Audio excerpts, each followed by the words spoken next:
বড় সাইজের ডিম ভর্তি ট্যাংরা মাছ বেগুন আলু দিয়ে কষাকষি। প্রথমে কড়াইতে তেল দিয়ে ট্যাংরা মাছগুলো ঢাকা চাপা দিয়ে ভালো করে ভেজে নিলাম। তারপর তেলে বেগুন আলু ভেজে ভালোভাবে তুলে রাখলাম। তারপর তেলের মধ্যে শুকনো লঙ্কা, গোটা জিরে এবং তেজপাতা ফোড়ন দিয়ে পেঁয়াজ কুচানো দিয়ে দিলাম এবং কাঁচা লঙ্কা বাটা দিয়ে দিলাম। তারপর টমেটো কুচানো দিলাম, হলুদ দিলাম, জিরে বাটা দিলাম এবং ধনে বাটা সবই পরিমাণ মতো দিয়ে ভালো করে মশলাটাকে কষিয়ে নিয়ে ভেজে রাখা আলু ও বেগুন দিয়ে ভালোভাবে মশলার সাথে কষাতে থাকলাম। তারপর কড়াইশুঁটি দিয়ে দিলাম।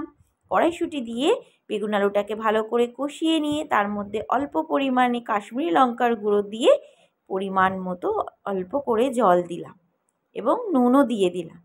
এইবার ভেজে রাখা ট্যাংরা মাছগুলো দিয়ে দিলাম এবং ঝোলটা ফুটে এলে এবং ট্যাংরা মাছগুলো সিদ্ধ হয়ে এলে, ট্যাংরা মাছ একটু সিদ্ধ হতে বেশি টাইম লাগে, তো ঢাকা চাপা দিয়ে সিদ্ধ করে নিয়ে তার মধ্যে ধনেপাতা কুচানো ছড়িয়ে দিলাম এবং চিড়ে রাখা কাঁচা লঙ্কাও দিয়ে দিলাম এবং সবার শেষে একটু সর্ষের তেলও ছড়িয়ে দিলাম। এইভাবে রান্না করে দেখুন, খুবই ভালো লাগবে খেতে গরম ভাতের সাথে।